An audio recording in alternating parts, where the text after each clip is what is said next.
Just before we start this episode with Betty, I just wanted to say, again, I'm really sorry. This one as well has some interesting background noises.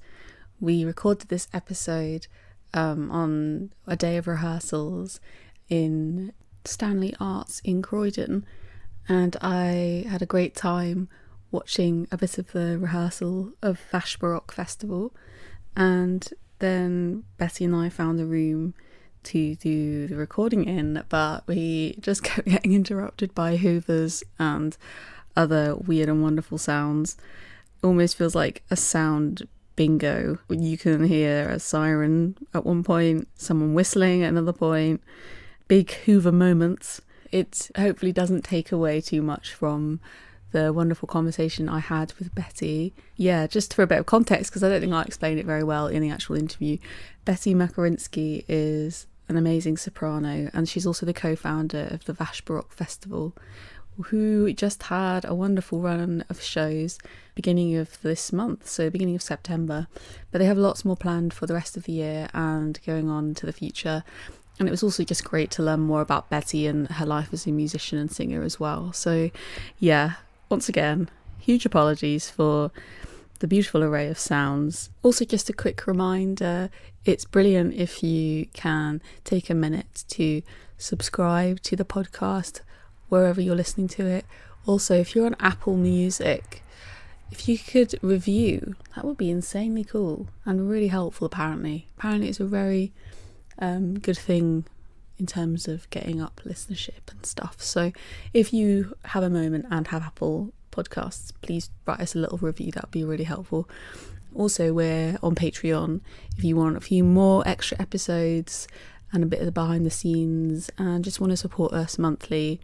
It's £3 a month, and we'd love to see you over there and connect with you all a bit more. So yeah, thank you so much.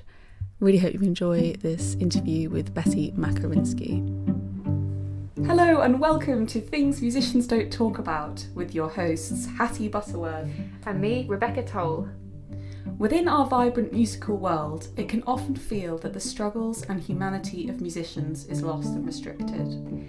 Having both suffered in silence with mental, physical and emotional issues, we are now looking for a way to voice musicians' stories, discuss them further and to connect with the many others who suffer like we have. No topic will be out of bounds as we're committed to raising awareness for all varieties of struggle. So join me, Hattie and guests as we attempt to bring an end to stigma by uncovering the things musicians don't talk about.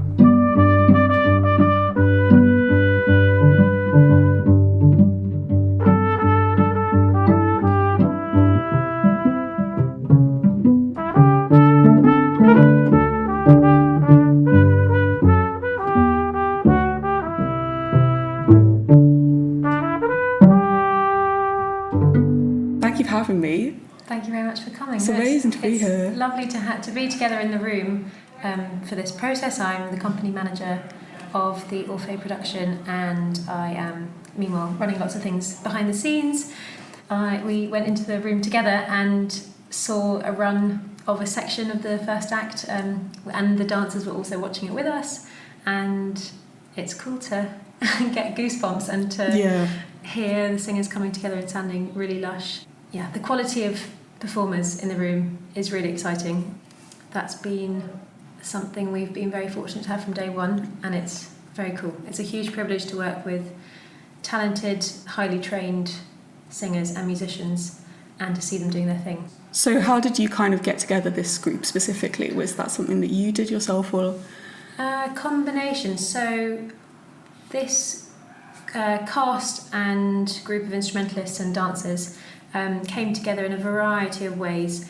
The 7 singers who you heard today all responded to open audition calls, and we had over 100 applicants. Wow. Then we saw, I actually wasn't in the audition room. That was Jeanne, our director, and Johnny, my co-founder, and the MD of the opera.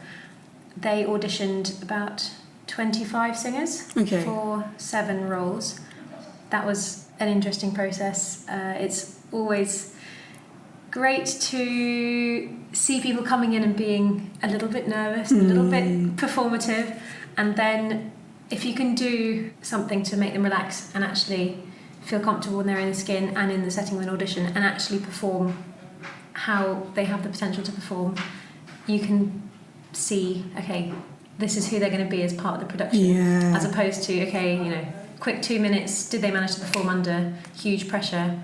Okay, sometimes some people are really good at auditions and showing themselves in their best light immediately, but some people aren't. They need a little bit of time to open up. And Johnny and I keep saying all of this is us. We talked about the process lots, and I was stewarding one of the auditions, so I sort of listened from the back of the room sneakily. But I don't think it is the same thing as performing in a show or in a concert, because everything about an audition is false.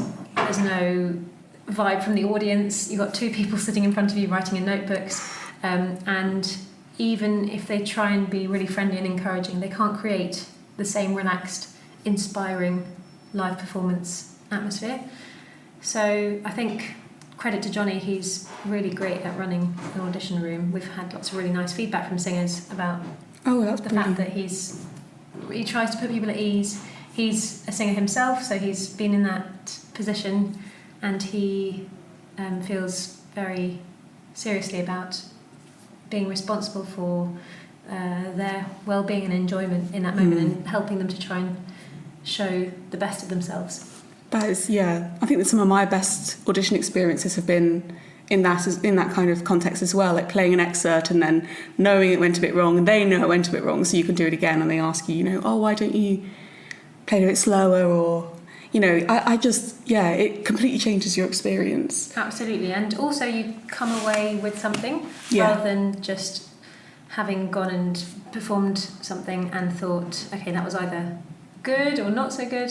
You come away with a tip or like a mini coaching, essentially, which is cool as well. And then the whole audition process, if you don't get the role, can be more positive, and it means that fewer musicians and singers will feel burnout from the constant application process, if it's a fulfilling process in and of itself.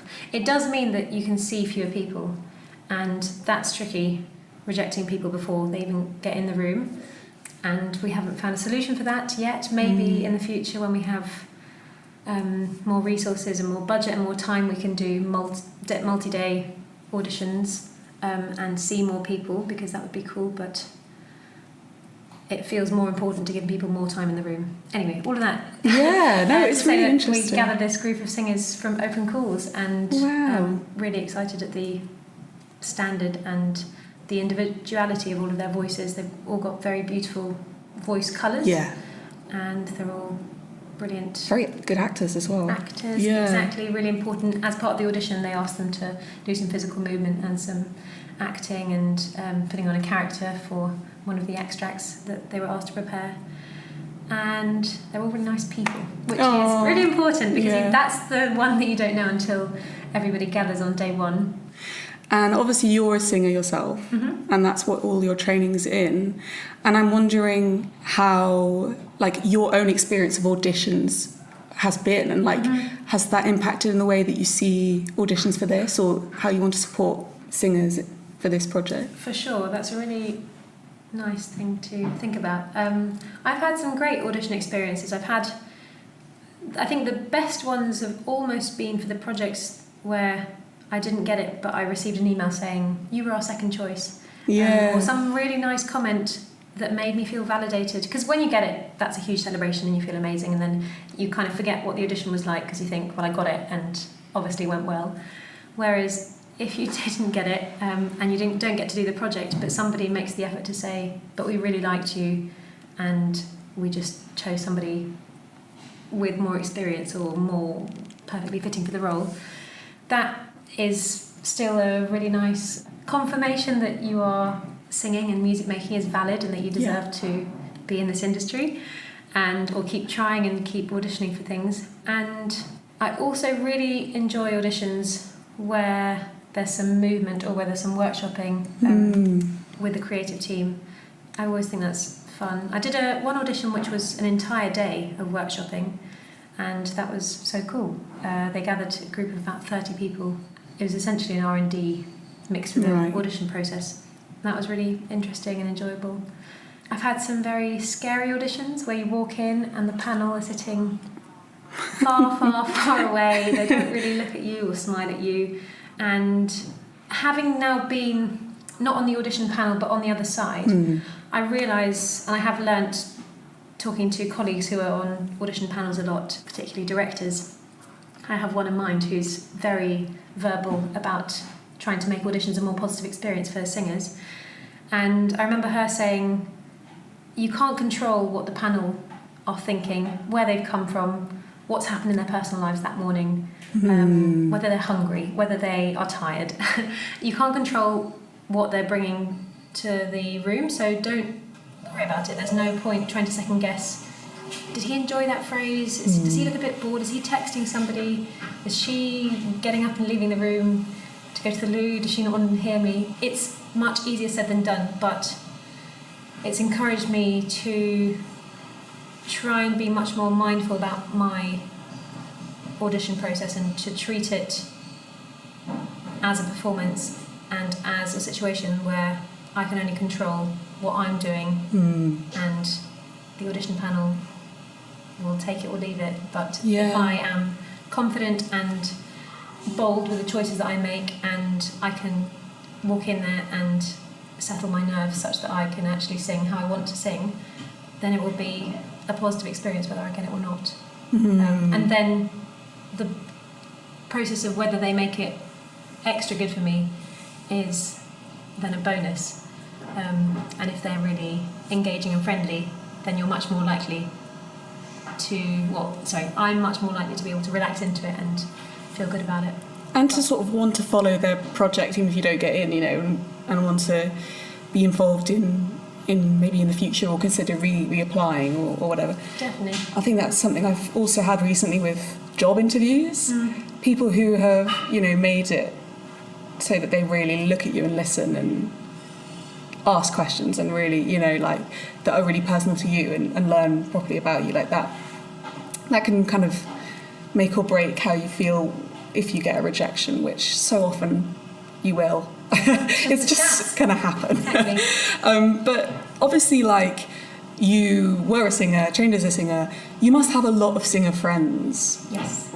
I'm really has this been a difficult thing to kind of have this project and want to, I don't know how to put it, not want to sort of hurt anyone or not want to kind of intertwine your personal singer friend world and big time. Yeah. And I think that's probably the reason that I have chosen not to be on the audition panel. And I've shifted that responsibility onto Johnny. Nice. He has a bit more experience with being a music director and a conductor and walking that really difficult tightrope between friend, colleague. Okay, now in this situation I'm your boss because I'm telling you what to do in the rehearsal room, and then suddenly lunch break comes and we switch into chill friend vibes. He's struggled with it in the past. He's often got very worried about whether he's hurt someone's feelings or whether he treated the communication with somebody in the right way before and after. But with experience, hopefully you get better at it. And essentially, I think for me personally, I've avoided it. Yeah, it's very tricky. And for that reason, I've slightly deflected and said, oh, that's not my realm of decisions. Please apply and, the creative team on the project will either hear you or not hear you, but I'm not involved in that process. And that has made it much easier. But it is tricky when you have friends who really want to help them succeed, and yet also you run an organisation which you want to have integrity of casting and it not being a handshake behind, I don't know what the correct saying is, but it's not fair on other singers. Yeah, it gives it a bad reputation as well. Absolutely, and if other singers think, oh, well, I'm not going to get cast anyway because they only cast their friends, then they won't want to apply, surely, and you will get a better cast on average if you cast openly because you're choosing from a bigger pool. There's always the tricky thing of if you know somebody and if you worked with them, you know that they're reliable Yeah. and you know that they can deliver. And we have, last year we cast somebody that was in our 2020 production. Two singers were cast from Dido who came to audition for Aces. I know that Johnny did his best to be objective about it and think, okay, I'm going to assess them side by side with the other singers. It might be that they were more relaxed in the room because they knew what to expect and they knew him. But they did walk in there and put on extremely convincing, way more compelling than other people. And you never know the reasons for somebody's good or bad audition. And you have to go on that 20 minutes for casting because otherwise it's impractical. Maybe in the future you could have a longer process, but as we all know, the arts are squeezed from every direction, so it's a luxury perhaps that at the moment we can't afford, and I'm sure lots of other organisations can't either. For sure. Going back to the sort of just bare starts of this whole thing, what was it that you wanted to bring to the arts world with this project? We started in the summer of 2020 and the motivations were quite straightforward at first. We wanted to create work for singers and we wanted to create things for people to go to as audiences at a time when there was nothing going on and audiences didn't have live performances to go to. It was a very specific setting, COVID, in that first summer where everybody thought, will we ever go back? How long is it going to take? Will there be a vaccine? We didn't know. So we were motivated by that in the first instance, but then very quickly we thought, okay, we don't want to put on something for the sake of putting on something. We want to do it in a way that motivates us, and the way that we came up with was to try and make it really fresh and young and accessible. And I know that that's what, that's the in vogue thing to do, and for a good reason. People need to bring new audiences to classical music. But we were really motivated by that, and we set out some things from the start, i.e. a free dress rehearsal that we encourage people to sign up to via a Google form. And the idea is anybody who can't afford tickets or anybody who can't justify the spend on tickets, so for instance people who've never been to an opera before and think, well, I could maybe afford a ticket, but actually do I want to prioritise that? Exactly, I've got other things that I want to spend money on. And the idea is that if we get them to come along to the free dress rehearsal and they love it, maybe we can convert them to a classical music concert goer and somebody who wants to go and see shows and spend their money on that. We had under 35 tickets freely available on our site to book. You don't have to sign up to any mailing lists and get notified about it. They're just part of the offer online, and they were, I can't remember what they were in year one, either £35. Maybe last year they were £30. This year we decided to make them £25 because I think the under 35s are getting squeezed more than anybody else at the moment in this recession, and that's the priority age group, I guess, in terms of who is missing generally from classical music audiences. And from the very outset as well, we had a 13-year-old chorister take part in Dido, and we realised that we loved having education, in inverted commas, integrated into our main shows, and that triggered us setting up a kids choir last year and having them involved in our big Bach cantatas programme alongside really established fabulous singers and players and actors. What Johnny and I both really believe in is the fact that seminal, exciting, inspiring experiences as a young child will stay with you forever. I still remember Carmina Burana at the Albert Hall with my school or county choir, I can't remember exactly who it was, but I remember being in the hall and feeling the sensation of the adrenaline and feeling kind of important and part of something as well. Yeah, totally. And that's what we're trying to provide to kids. We think there's lots of brilliant music education provision, but we think maybe there's not enough opportunities for kids to be side by side with adults on professional stages where they contribute a little bit but feel part of something important, and they feel, okay, I belong here, I might feel inspired now to continue my journey with classical music. Maybe I was finding piano lessons really boring, but now I'll be more motivated to keep going with it. I mean, that was a silly example, but And also no, they giving can be kids- boring. It's true. They can.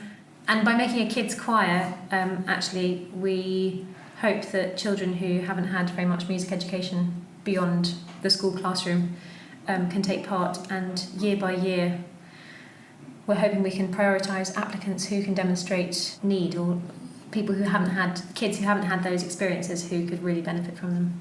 Wow, yeah. I also would really like to hear about the decision to include contemporary dance as well. Like, where did that come from, and was that something also that you wanted from the start, or? Yeah, Bird Gang Limited are this super cool dance troupe. They are based in Croydon at Stanley Arts, actually, where we are here right now. And they were co-founded by a Quayle Roach, who Johnny was at school with, when we first thought, okay, let's do a festival.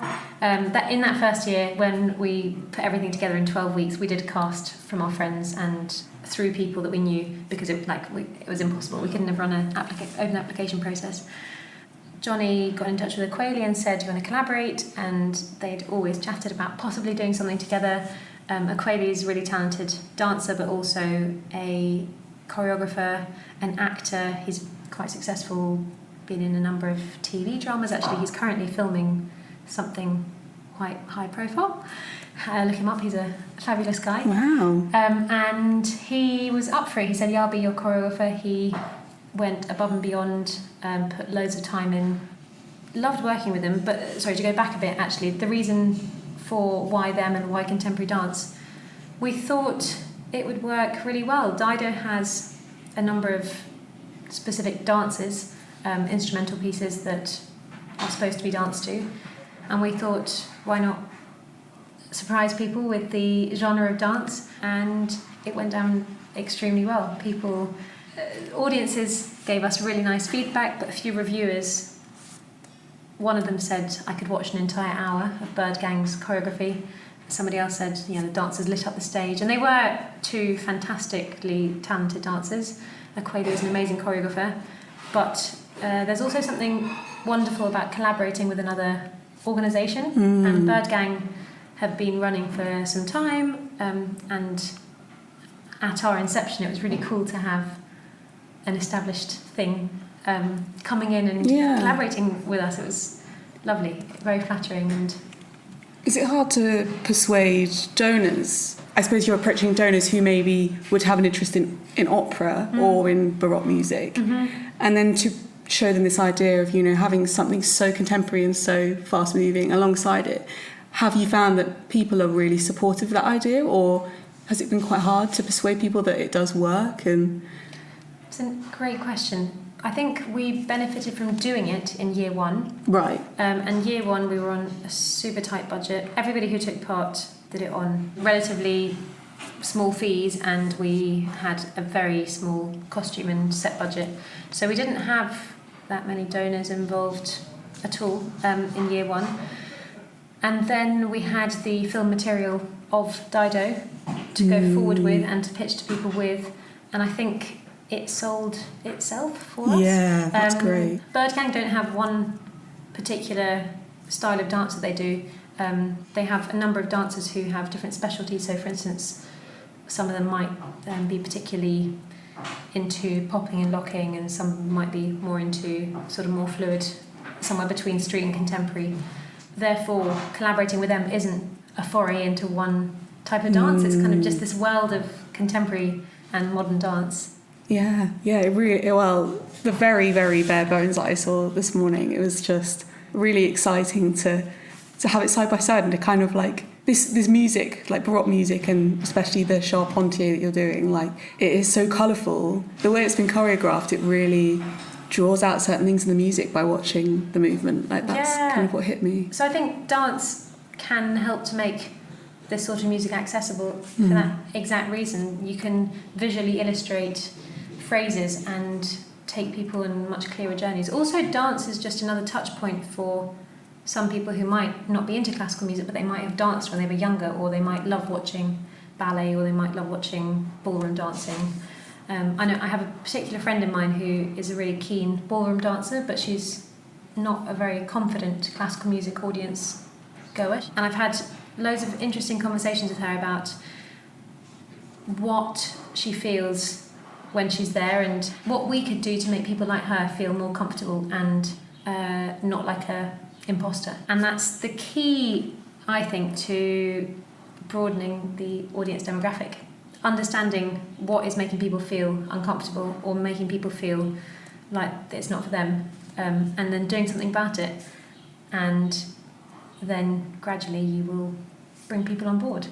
And I think the cool thing about classical music and Baroque music, I say classical music sort of in the broadest sense, is that it is complicated often, and it does take a few listens to get into, and often for somebody without musical training it will take somebody explaining, this is what's going on here, this is the context, this is when this composer was living, this is the historical context, this is the country where they were, XYZ would have been happening in the court, this piece would have been written for this occasion. And then people feel like, okay, I have context, I can now relax into the piece itself. And then at least I found that people who don't have classical music training love being given some pointers of what to listen out for. Yeah, I feel fortunate, and Johnny as well, we feel fortunate to have a number of friends who aren't classical musicians as well.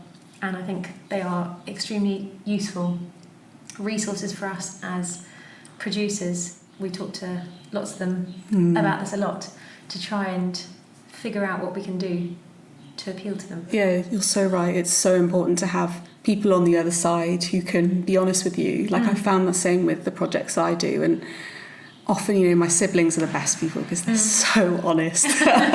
Sometimes painful, yeah. But they have often been like, I just hate the way that musicians always do this, or do you not know when you're all together you're really frustrating because... And I think the whole, okay, well, we need to get new audiences in, needs to be not from a position of because we're the best, because classical music is head and shoulders above any other type of music. That's, for me, not the right attitude either. But equally, we're allowed to be advocates of it and super passionate about it and say, I just find this music amazing to listen to. It gives me shivers, it helps me process my emotions. I can listen to it 20 times and repeat and I don't get bored. And I want to share that. I want to share like how it makes me feel and how it improves my life. I'd really like to go on to talking about your education, but I think that's something I lost in my education, speaking from me, and that I've only gained back since graduating and taking time to play the cello on my own and without the structure is, I'm like, gosh, yeah, this is a real spiritually important thing in my life. There are so many different pieces of music that mean so much to me that I kind of forgot about because it felt like the whole industry and world I was in was so suffocating for me. And that is a very specific example, and I didn't have a great time, and I've been very honest about that, and that's not necessarily the college's fault or anything. There's a lot of what you say about the spirituality of classical music and what it can do in people's lives that I really feel like I've really got back in touch with recently, which is... That's amazing. Yeah. It's almost worth losing it for a bit. Yeah, exactly. to feel how amazing it is when you can get it back. Yeah. So you started off, you read like music education, singing education. How did it all start? So I used to be a violinist, and that was my first study. And I also took part in National Children's Orchestra, National Youth Strings Academy, I think it's called, and did some amazing residential summers playing in orchestras and playing in string orchestras and doing chamber music. And I was also doing loads of ballet. I was mad about ballet, and actually I was more mad about ballet than I was about violin. And I was dreaming of being a ballet dancer, but it was never going to be because I don't quite have the right body physique and turn out the hips. And when I was about 15, I stopped dancing. And that's sort of when I started singing more. I'd taken some singing lessons before then, but I hadn't sung that much, mainly focusing on dancing and violin. And then I changed schools at sixth form, and I was really fortunate to go to a brilliant school with an amazing, quite intense chamber choir. and I hadn't been in a choir before. The director of music said, "Why don't you audition?" And I did, and I got into the chamber choir, and I was cast in an opera production as the main soprano. And it was this whirlwind term, and it made me think, oh my goodness, I'm good at singing. I can do this. Yeah. And what was really exciting was that it combined my favourite bits of violin and ballet. And yes, of it course. was very cathartic for me, because I thought, okay, I could still be a type of ballet dancer.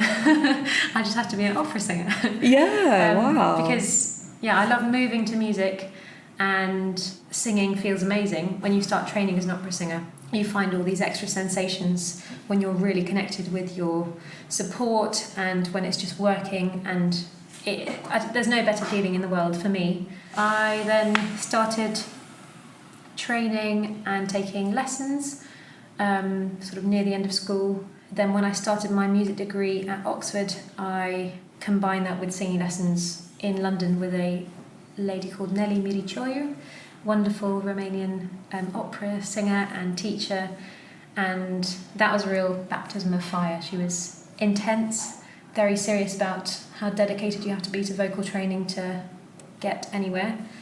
And what was really cool about taking lessons with her was that I felt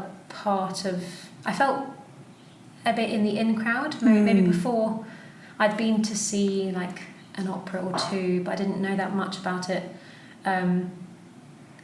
My parents go to classical music stuff, and actually as I've become a singer, they've got super engaged with opera, which is so lovely. And they go to stuff independently now of me.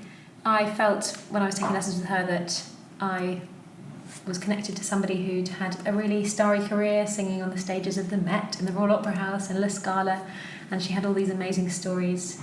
She has all these amazing stories. I'm still friends with her, and very much in awe of her achievements as a singer and as a teacher.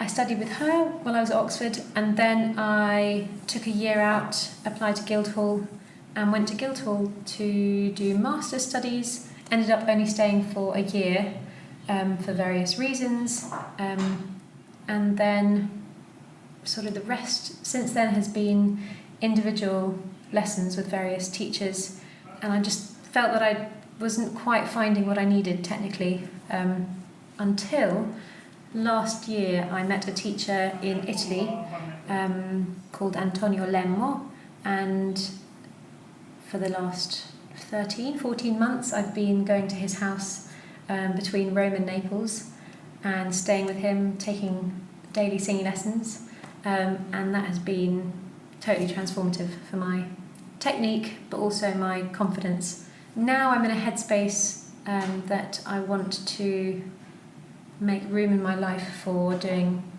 lots of auditions in the coming year or two, and to do some opera at a level that I have been dreaming of my whole life. So I'm kind of in a second stage of my education, but I just went totally private and individual lessons. The college system didn't really work for me either. I think possibly the main problem for me personally was that I went too early. I was desperate to get into conservatoire, and then I got my Guildhall acceptance letter and I was over the moon, and I thought, that's it, I'm 21, you made it, just turned 22, I've made it. And how wrong I was. I think conservatoires, or specific, I can speak about Guildhall specifically, I think it's a brilliant, very exciting place if you are ready to make the most of it.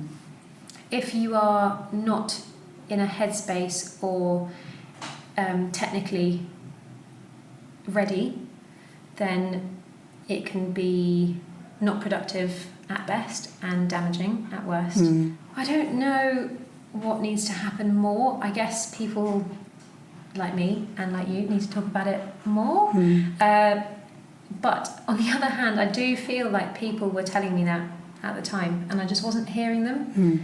Because when you're young and ambitious and excited, you just tune out everything that doesn't work with your narrative. I think they're trying to sabotage you or whatever. Exactly. Like, but I need to go now. And somebody else might be like, well, maybe it would be better for you to year out, take another few years out and gradually developed your voice with a teacher privately, or got some life experience, get a job, go abroad, do something else first, and you think no. They're trying, they're trying to knock me off my career route.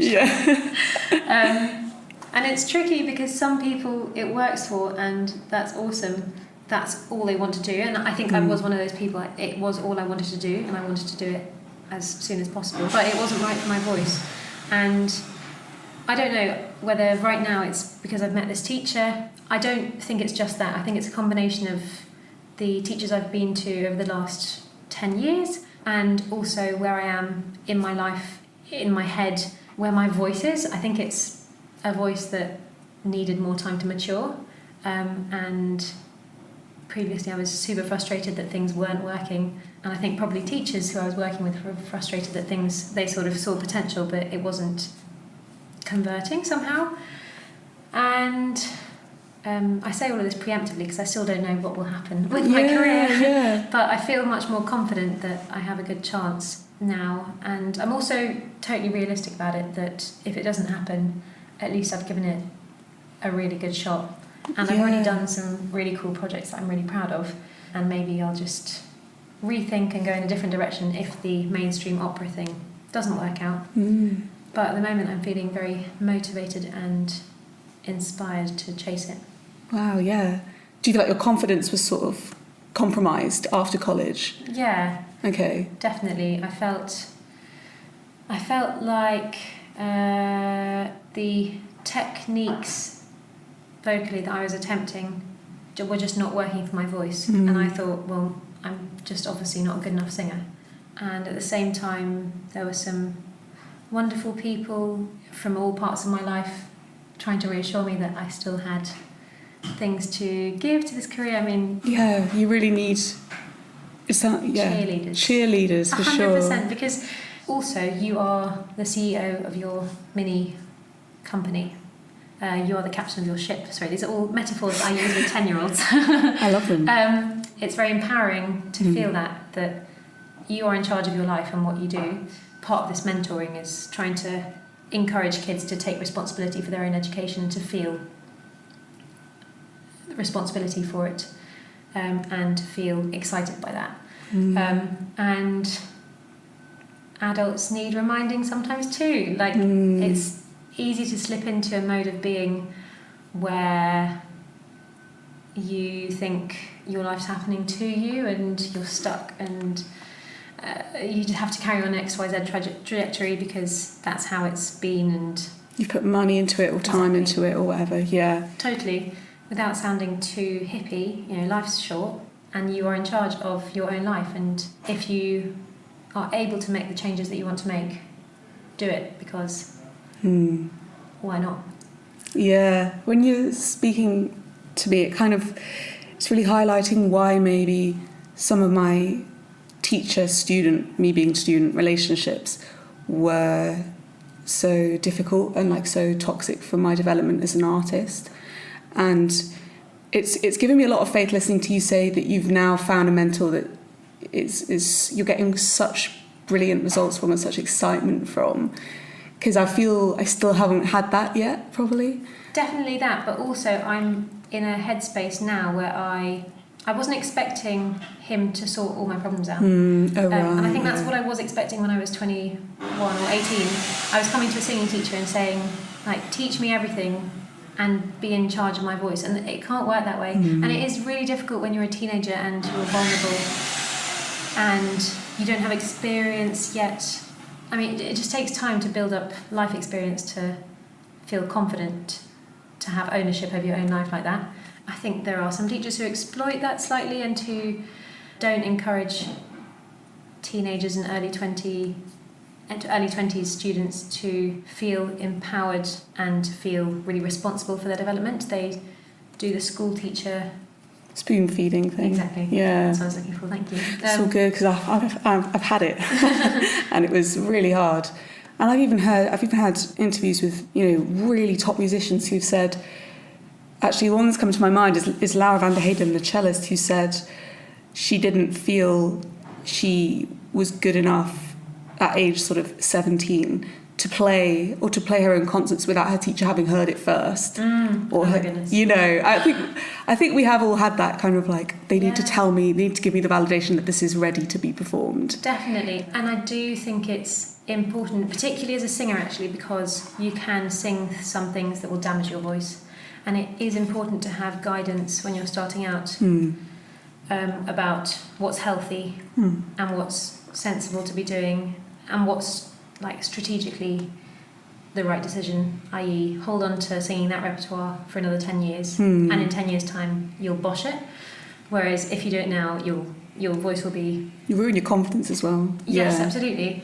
But it would be really nice if they could do that in a way that didn't take away all agency from you. Yeah. Because I think I totally agree with you, that whole I need to run every single thing I do past my teacher. It tricks you into a false sense of security somehow, that once they've signed off on it, then it's definitely the right thing to do. Whereas I think maybe a healthier thing would be a combination of that and, well, what do you think?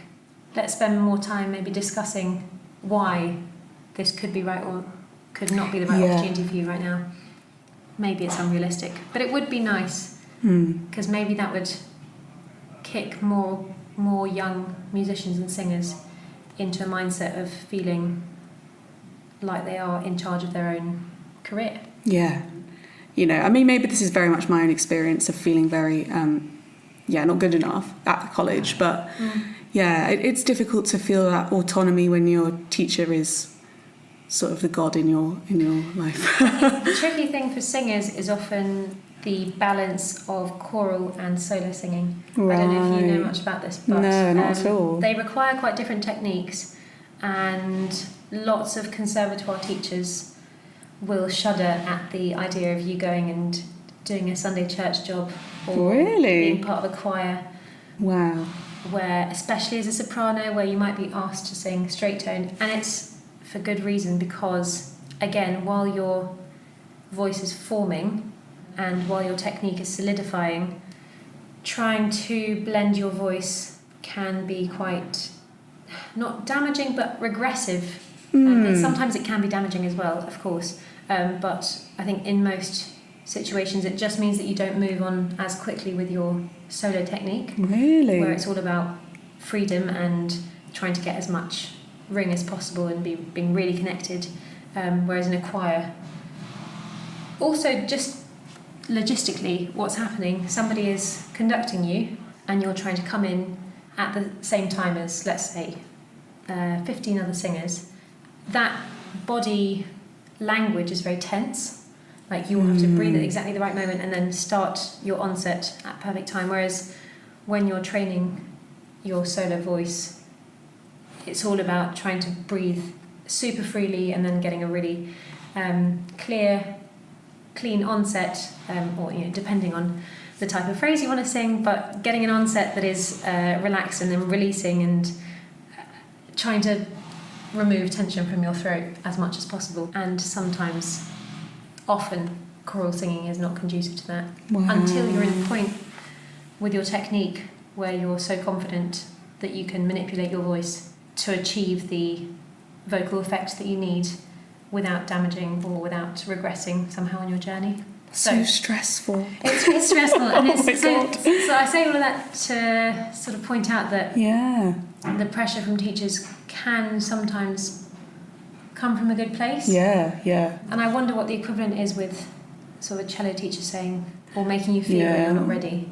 I think, it's tricky. It's really tricky. And also surviving as a student musician and singer in London is crazy. I mean, I didn't survive very well. Exactly. Yeah. So stressful. Yeah, I'm really interested though with your kind of really exciting not new necessarily, but like relatively new, like gusto for auditioning and being the best singer you can be and just feeling free and excited to do that.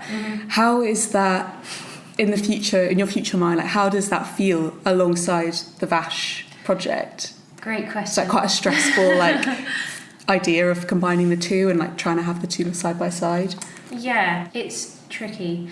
When we started Vache in 2020, we all had, and I say we all, to mean the four of us, me, Johnny, Daniel and Amelia, we sort of were the core team, and we had lots of other people volunteering and helping us. We all had loads of time, so we didn't have to make a choice ever. We just did VBF and we worked crazy hours and made it happen. Then last year started to become more difficult because life was sort of starting up, other singing projects were starting up, but it was still somehow quite low key. Like we were in and out of lockdowns and lots of projects were still on pause. This year it feels like everything is back 200%. Yeah, There's does. so much on, so many ideas and opportunities and exactly, so many concerts, opportunities to audition for and things to be part of. And that has felt a little bit overwhelming at times, but as soon as I get over that, it's just really exciting. Yeah.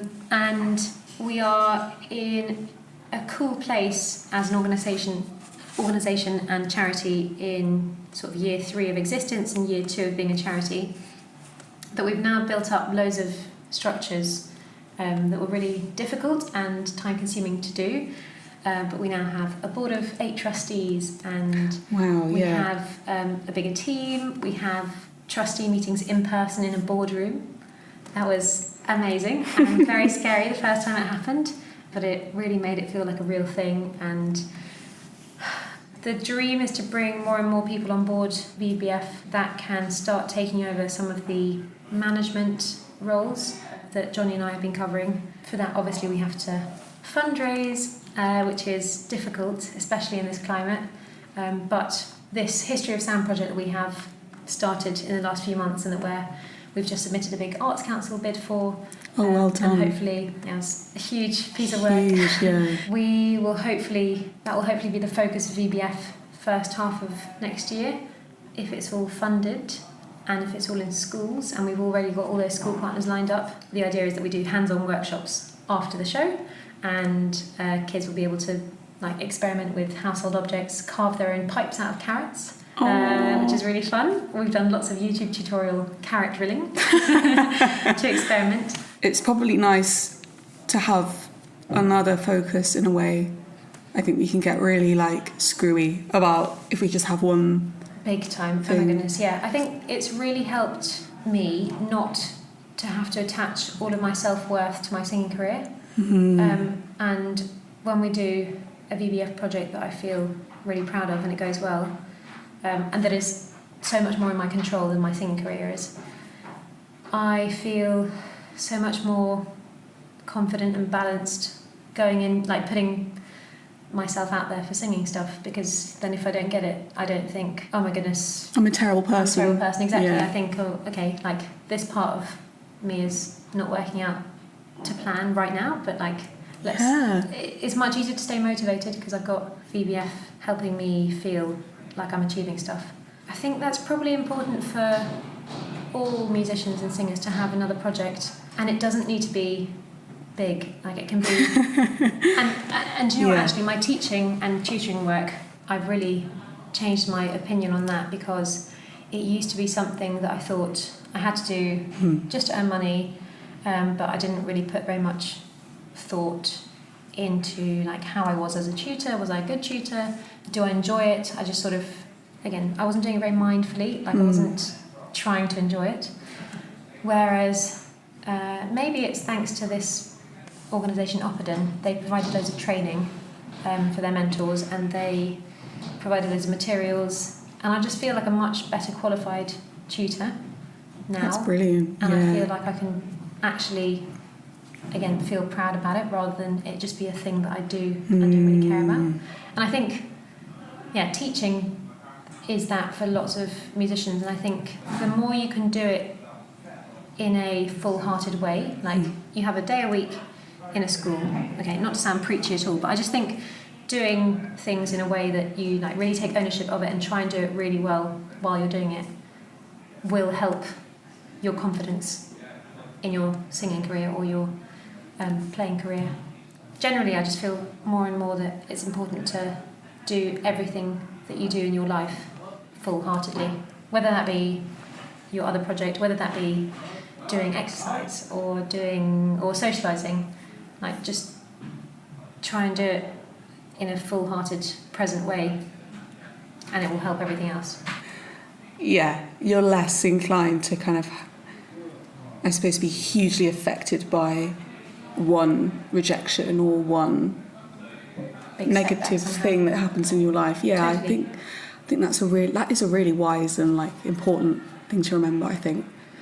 Yeah, hopefully take it's no kind of massive rush or like right way or timeline that things have to go in. I love that message that you've brought through all your projects and the time it's taken and finding the right people to help and support you. Yeah, definitely, there's no rush. And your way will be the right way. And it's so hard to swallow that when you think it's going wrong. And I've definitely been there. And yeah, I've had a few corners where I thought, oh my goodness, how can this not be going the way that I envisioned? But it will work out and you'll do some cool things instead. Like, these lessons in Italy have been and continue to be such a fun adventure. Yeah, also to be in Italy. Yeah. Bloody hell. It's amazing. Very nice. I feel very lucky, yeah.